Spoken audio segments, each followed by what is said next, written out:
a todo el público que normalmente suele escucharte. Esta ha sido una exposición, a juzgar de nosotros, bastante fructífera, porque ha ingresado bastante público y ha podido observar, ¿no?, la historia de Cañete en síntesis a partir de estas infografías que se ha preparado. Es necesario que la población tenga una noción de nuestra historia, pero lamentablemente no hay ocasiones a veces para que esto se concretice. Pero qué apropiado que en esta semana turística aquí en el mes de agosto, en Cañete, se haya podido iniciar, ¿no? O retomar, mejor dicho, porque anteriormente ya habíamos utilizado este local, pero en una condición distinta a como se encuentra ahora. Habíamos dado los primeros pasos para este tipo de difusión, ¿no?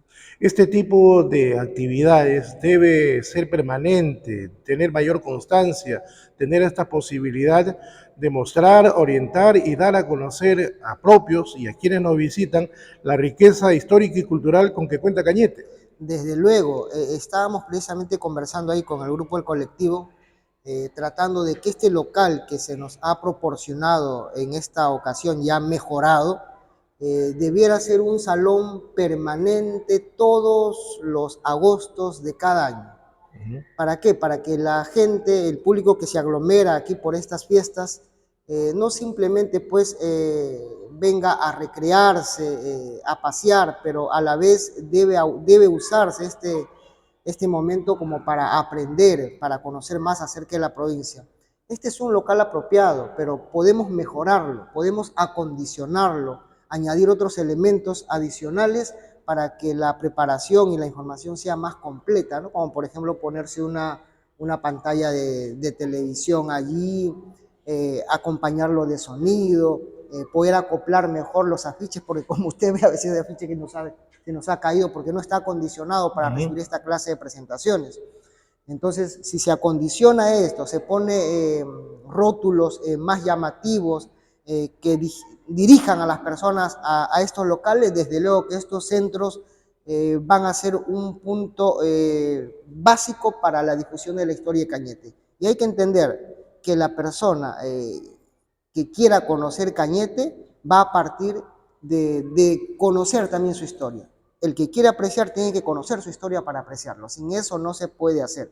Y estas son las bases para poder conseguirlo, ¿no? Queda una gran satisfacción haber realizado esta labor y cuéntanos, bastantes de repente jóvenes estudiantes, la misma colectividad que se ha mostrado tal vez sorprendida cuando ha visto todo este material que ustedes tienen para brindar.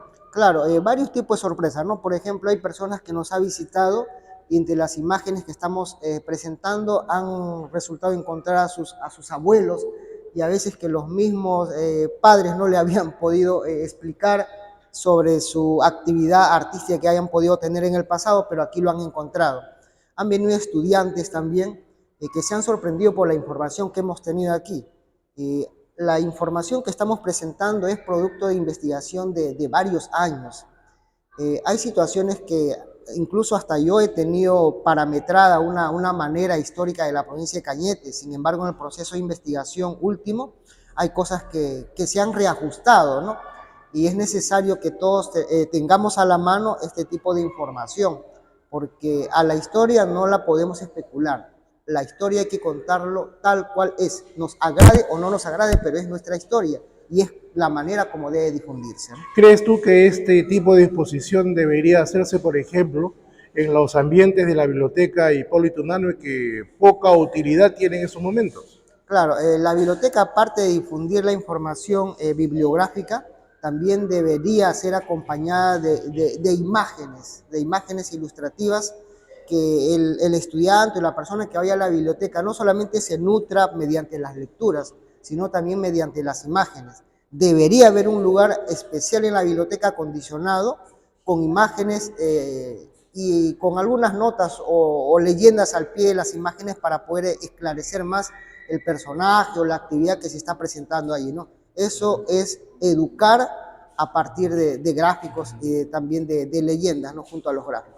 Muéstranos un poco de todo lo que se puede apreciar. De repente comenzamos acá por las imágenes. Ya, Ya el sería público está llegando convenible también. desde Sí. esta zona de aquí. Ah, perfecto, comenzamos. La Bien. presentación principal de esta exposición es la historia de Cañete desde sus orígenes hasta la segunda mitad del siglo XX. Este es el panorama, la introducción, el prólogo que se da a la muestra. En esta primera infografía vemos los primeros pobladores de Cañete. Mucho se ha popularizado Caral. Caral ha cobrado preponderancia a nivel mundial. Sin embargo, pocos saben que aquí en Cañete ha tenido más importancia incluso algunos lugares que son poco conocidos, como por ejemplo, esta construcción que vemos aquí está ubicado en la zona de Chilca. Este sitio se llama La Paloma.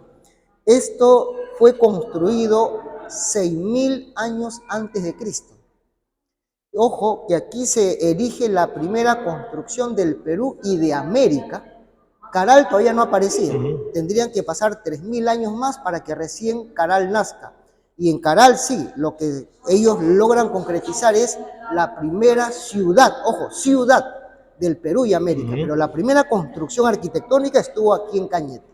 Posteriormente, pues aparece lo que es Asia 1, aparece Chilca nuevamente, Curayacu, esta es la parte inicial de la historia de Cañete.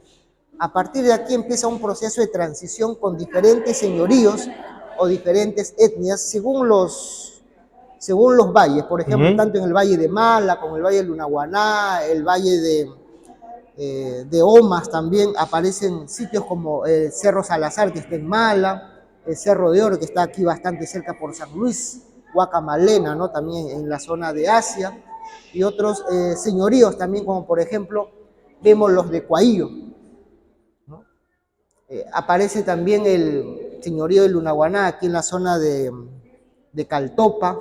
Empiezan con los caminos, incluso pre-incaicos, ¿no? Porque cuando ya los incas ya encontraron caminos en esta zona del valle. Y luego en la zona del Valle de Mala vemos lo que es varios tipos de construcciones como Limón Grande, como Coyahuasi, Minay, Checas, que son lugares antiquísimos, donde también es bastante fructífero en petroglifos también. Llegando en el tiempo, llegamos al año 1100 a los huarcos, que caracteriza principalmente a Cañete, ¿no? Que duró hasta 1470. Los huarcos hay que entender que fue un poblado, un señorío grande, compuesto de varios sectores. Su lugar principal es el que está en Cerro Azul, el que se le conoce principalmente por Huarco, ¿no? Que era la zona administrativa, la parte ceremonial. Pero de Cerro Azul iba también hacia Cerro de Oro, y de Cerro de Oro iba a Cancharí, de Cancharí iba hasta La Quebrada, de allí volteaba paralelo a la acequia Mariangola, se iba hasta Imperial, llegando a todas las ruinas, a sitios de Huacachivato, y se prolongaba hasta Ungará. Llegando al río, bajaba para Herbay, hasta Herbay Vasco se iba, y ahí cerraba. Pero a orilla del mar venía todavía por Vilcahuasi, y otra vez volvía a conectarse con Cerro Azul, donde está el Huarco. Todo eso había una muralla que lo protegía, que era de 20 kilómetros aproximadamente. ¿Y por qué lo protegían? Porque el valle era bastante fructífero. Gracias a esos dos canales principales, que era el Mariangola, que se lo conoce hoy como San Miguel, que en realidad sus nombres antiguos eran Chumbe y Chiome, estos canales Huari era lo que había hecho prosperar la agricultura aquí en el Valle de Cañete. Y hay que entender la importancia que tienen estos dos canales. Si estos dos canales no hubiesen existido, el lugar no había sido fructífero. Las haciendas no se hubiesen establecido aquí en esta zona. Y hay que entender que por las haciendas, gracias a los canales, han llegado los esclavos africanos, los chinos culíes y posteriormente los japoneses. Es preponderante reconocer esos dos canales. Paralelamente a los huarcos, con la influencia incaica, hubieron otros señoríos, ¿no? Como Bandurria, Minay, Huancaní, Checasalto, Incahuasi, ¿no? Que es el más conocido, donde los incas lo usaron como una construcción temporal mientras se preparaban para conquistar a la parte baja que pertenecía a los huarcos, ¿no? Y aquí vemos los otros sectores, ¿no? Como en Pacarán también vemos a San Marcos, a Huacadaris, a Guajil, a Potara, ya más arribita, ¿no? En la zona de Zúñiga, y por otra parte aquí en el valle de Coahillo, vemos a los mismos Coahillos, Uquira, Corralón, Tambo Grande, Sequilao, etcétera. Todos estos poblados han crecido y paralelamente con lo que es los huarcos. Luego vemos aquí una infografía sobre la venida de los africanos y aquí en las haciendas, ¿no? Entonces, ahí vemos más o menos un cuadro, un panorama de cuántos esclavos habían en alguna de las haciendas para ese tiempo, ¿no?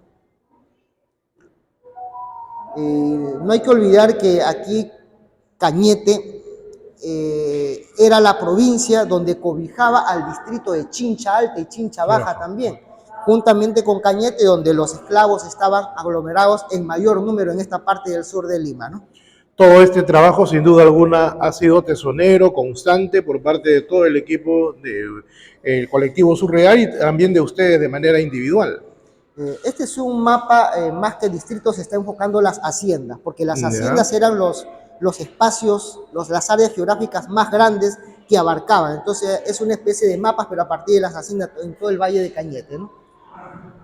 Y aquí vemos pues algunas de las principales, ¿no? Como la Hacienda Arona, la Hacienda Gómez, la Hacienda Santa Bárbara, Calero, ¿no? Que eran las principales. Y hubo un tiempo pues en que la rebelión empieza a germinar aquí también en el Valle de Cañete, 1810, 1809. Aquí vemos algunos personajes, ¿no? Como Juan el Portugués, a Pedro León, Gavino Segarra, pero también hay otro personaje que no se ha incluido aquí, que está en Mala, que es el Negro Merejo. Es otro personaje que también tuvo características semejantes a estos que estamos presentando aquí, ¿no? El hastío contra el español y trataron de independizarse y de rebelarse, ¿no? Para obtener la libertad. En esta parte, luego de esa etapa, de cuando empieza ya la República, viene pues la creación de la provincia de Cañete, ¿no? Sabemos que en 1821, el 28 de julio, se proclama la independencia y una semana después, que es el 4 de agosto de 1821, se crea la provincia de Cañete. En la provincia de Cañete, por mucho tiempo habíamos pensado que habían nacido 8 distritos. Sin embargo, examinando los documentos, solamente hemos visto que aparecen 7 distritos nada más en la provincia de Cañete para 1821. Está Chilca, está Coahillo, está Lunahuaná, está Pacarán, está Cañete propiamente dicho, porque es el nombre del distrito, pero aparte de eso estaba pues Chincha Alta y Chincha Baja. Tendría que pasar algunos años más para que recién Mala surja, ¿no? 1857. Y de ahí, pues en el 71 ya viene San Luis y posteriormente todos los otros distritos que ya son conocidos por nosotros, ¿no? Un punto crucial aquí en Cañete es la inmigración china también. Cuando se da el asunto de la libertad para los esclavos, las haciendas tenían pues la carencia ahora ya de personal, porque hay gente que ya no volvió a las haciendas, hay gente que comenzó a vivir de manera libre, entonces hubo la demanda de mano de obra. Entonces es allí donde entra la situación de la inmigración china, ¿no? En 1849, cuando empiezan a venir los chinos culíes a llenar ese vacío. Pero hay que entender que a la vez esta venida también de algún modo ocasionó una especie de rivalidades entre estas etnias, que más adelante tomarían algunos enfrentamientos ahí con finales ahí catastróficas también, ¿no? De ahí es que muchos apellidos chinos todavía se mantienen hoy en la actualidad. Es cierto, ¿no? Algunos también desaparecieron, porque para mantenerse aquí y sin problemas tuvieron que asumir los apellidos de los amos también. Entonces desaparecieron, como hay algunos chinos que no tienen el apellido chino también, ¿no? En la Guerra del Pacífico, aquí vemos a un personaje que poco lo han observado. Este es Nicolás de Piérola, y el que está aquí es Felipe Santiago Oré, natural de Catapaya, Lunahuaná, que fue uno de los personajes que tuvo mucho que ver en la Guerra del Pacífico, que pertenecía obviamente a Cañete, ¿no? Es uno de los personajes que siempre debe resaltarse aquí, que contribuyó de algún modo a votar a los invasores, ¿no? Otra etnia que vino también aquí a nuestro país fueron los japoneses, 1899, ¿no? En el Sakura Maru. Aunque a diferencia de los chinos y los africanos, los japoneses vinieron con contratos específicos. Acababan sus contratos, ellos luego quedaban en libertad. Y fueron los japoneses que nos trajeron el bien, la buena costumbre de los panderos, que hasta hoy se mantiene, ¿no? Que la gente junta un capital de a poco y luego por turno van siendo beneficiados y de ese modo obtienen un capital para poder trabajar. Ese sistema era de los japoneses, ¿no? Se quedó con nosotros y convive hasta nuestros tiempos, ¿no? Y la exposición aquí pues cierra por esta parte al año 1971 con el primer Festival de Arte Negro, ¿no? Que fue en la etapa del alcalde Alfredo de Toro Moreno, ¿no? Y los maestros de ceremonia, tanto Nicomedes de Santa Cruz como su hermana Victoria, ¿no? Entonces, este es el primer afiche que se hace para la reina del festejo y allá para el primer Festival de Arte Negro, ¿no? Entonces, estas originales que tenemos aquí lo hemos ampliado para poder tener una presentación y la gente pueda percibir las imágenes, ¿no? Este recorrido nos va adentrando un poco a lo que es parte de nuestra historia, pero también hay personajes como Claro. Que han sido parte fundamental dentro de la historia de la provincia de Cañete. Aquí en este sector, al lado izquierdo, vemos a todo lo que es lo afroperuano. Sin duda, la venida de los africanos aquí a nuestro país y por ende a nuestra provincia también contribuyó a mejorar muchas de las actividades que tendríamos aquí. Pero hay que tener en cuenta que, si bien es cierto, descendientes africanos también fueron a otros países, pero no desarrollaron las actividades propias que aquí se desarrollaron en Cañete. Por ejemplo, si fueron también africanos a Brasil, ¿por qué no nació el festejo allá? ¿Ya? ¿No? ¿Por qué no nació el andó en Colombia, por decir? ¿No? Entonces, ¿por qué? Porque encontraron características propias en este sector que hizo germinar estas tendencias artísticas, ¿no? Y aquí vemos a grandes personajes, ¿no? Por ejemplo, aquí tenemos a Benedicta Rivadeneira Rivas, que fue una de las personas que estuvo compilando mucha de la información musical, dancística de la época. Ella fue la maestra del señor Fernández, ¿no? Entonces, que creó Cañete Negro posteriormente, ¿no? Todo el conocimiento que ella tenía le pasó a él y se ha podido desarrollar aquí ese grupo artístico. Ahí tenemos, por ejemplo, a Angelón Donaire, el creador del grupo Máquina, y hay personajes como Samuel Joya Neri, que es uno de los compositores criollos también, Mercedes Traslaviña con Tértula Traslaviña, eran cantoras, ¿no? Cantoras de iglesia. Johnny Al, también un personaje musical aquí en la provincia. En este sector tenemos a Ronaldo Campos, creador de Perú Negro, a Marta Panchano, la primera cajonera, ¿no? Aquí en el Perú, Álvaro Morales, un representante de las décimas aquí en Cañete, y algunos grupos musicales, ¿no? Como los Gatos Negros, por mencionar algunos, ¿no? Y quien no conoce, pues a Caitro Soto, Caitro Soto. Que fue cajonero de Chabuca Granda, también fue de Perú Negro, y se independizó también con algunas composiciones, ¿no? Que son hartas conocidas aquí en nuestro medio. Ahí tenemos a Mafafa Manso, hermano pues del famoso Rodolfo Manso, de la Chola Manso, ¿no?